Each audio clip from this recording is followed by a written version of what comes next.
Hey everybody, it's Wisp.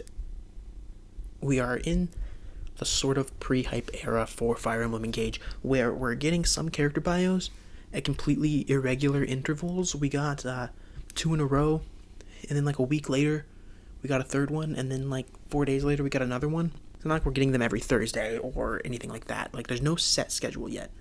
So I kind of just wanted to bundle them up and do them in certain ways. After the fourth one, though, I was like, okay, this is a good time to kind of talk about where we're at so far, because we got the Dragon Guardians. This is like the initial team. So let's go.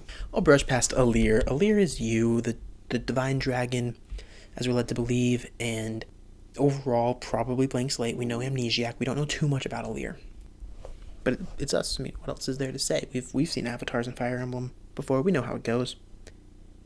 I will say that the profile we got showed us the crit animation for male Alear, which doesn't help me because I'm trying to decide which gender I want Alear to be. I don't play Fire Emblem avatars as me because like I don't relate to them. They usually have stories that I don't relate to. Plus, I like the stories. I don't need to be in it, so I play them as separate characters. But I don't know what gender I want to use as Alear, and so far only seeing male Alear critical and those things in action doesn't really help me build a case. So I would like them to show a little bit more from female Alear other than just some conversations in other people's profiles, but we'll see. Vander is our Jagan. If you've been around, you pretty much know what that means. He's an older man, a mentor figure, and strong at the early game, but has horrible growths, and using him in combat isn't going to be good for long term. And of course, as usual, and he does start on a horse, which is usually a thing for Jagans, but it's not a requirement. Anyway, Vander is the 32nd generation Dragon Guardian and the protector of the Divine Dragon at the land of Lethos. He cared for Alear, who was asleep for ages, and is a reliable ally who's sworn loyalty to Alear. He's very serious and strict. The Guardian's mission is at the forefront of his mind. So his whole thing is going to be protecting Alear. Honestly, with how serious this guy is, he's probably honored to be there when Alear wakes up. I feel like most Dragon Guardians, well, you'd probably get discouraged guarding this person that's like never going to meet you or see you. So for him, this is probably a big deal. I'm hoping that he's very professional throughout it, and I'm fine if he's like kind of fangirling over Alear a little bit. It'd be kind of funny. It would add something else to his character, but I do want that like dignified leader sort of figure from him. Will obviously be the army leader, but at first at least we might need a guiding hand, and he's the lead.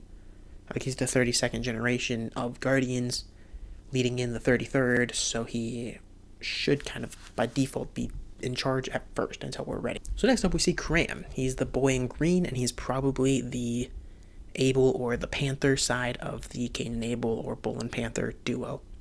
They're not going to be on horses this time or anything like that. They're not cavaliers. But they are the red and green early game units, so they sort of fit. Graham is a 33rd generation Dragon Guardian. He's protecting the Divine Dragon at the land of Lethos alongside Vander. He's Fram's older twin brother, and he was at Alear's side when they awoke. A gentle priest who serves and is also a fan of Alear. So that's kind of what I was thinking would be part of Vander's character, turns out to be part of Cram's. He is, being the green part of the duo, probably going to be a very calm and relaxed person when he's not fanboying over us. But that might not be true. It's not always the exact same. Sometimes the green guy's kind of a flirt or a rule breaker. Sometimes they have a blue guy to be the lazy, flirtatious one. And sometimes, the red one is strict but still follows the rules. There's a lot of variety here. I think all that really matters is baseline. Green is calmer than red. Sometimes there's a blue guy. Sometimes there's not. There's not much. This one has a lot more movement, and that's fine, because we don't need the exact same characters over and over. It's just kind of nice that we can look at this and be like, here's probably about where their characters are going. Fram. I'm excited for Fram. I don't usually like the early game healer, but she punches people. She's a monk. If you played Fire Emblem Fates and Azuma, his whole thing about monks and the whole peaceful religion they have, needing to be able to be backed up and they need to be able to protect themselves, she's doing that but with martial arts. She doesn't need an axe, because war monks don't need axes anymore. She's just a monk. She's a regular monk, and she knows how to fight. I hope this is healers in the future. I hope we get more games where the healers can just deck you in the face. Imagine Lucius. Imagine if Lucius just punched somebody in the face. Anyway, Fram is a 33rd generation dragon guardian, protecting the... Can you imagine if she's actually like... I mean, she's the red one, right? So she's probably the more hot-headed one. But like, she's healing you, and someone makes her mad, she just decks them.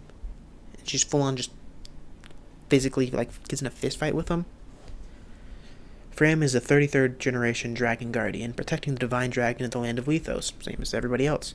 She's Cram's younger twin, and is more determined and lively compared to her brother. So there it is. Absolute confirmation that she is the rambunctious one. She's going to be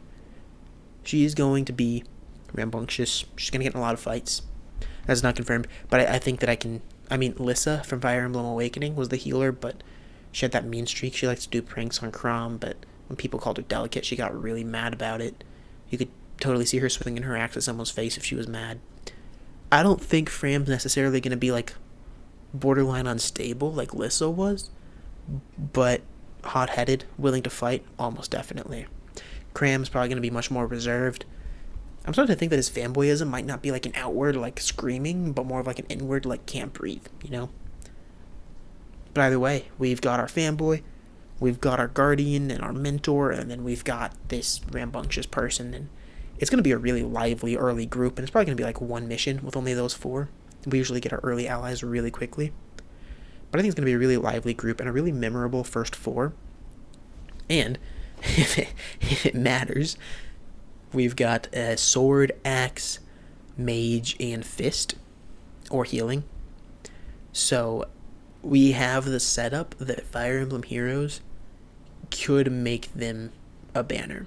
Now, it does look like Cram is going to be a fire mage specifically. We've had Muriel, who was more so with fire, and she was blue. It's possible they put him in blue. Vander's green, and then maybe healing is colorless, and maybe they finally had gauntlets for colorless. I'm just saying they could. I don't think this is actually our early game banner. I think they're going to finagle things a little differently, maybe put that dragon in, whatever. It's just funny to think about. It makes me wonder if, like, every game going forward is going to have a way to put the four colors in a major way to always keep heroes up to date. Like, maybe in this one, the four lords of the four different kingdoms that aren't ours are going to be the four colors. Maybe not. The sales for heroes would go up a lot for it, and I just think it'd be funny. I'm excited for this early cast. This is our... Well, similar.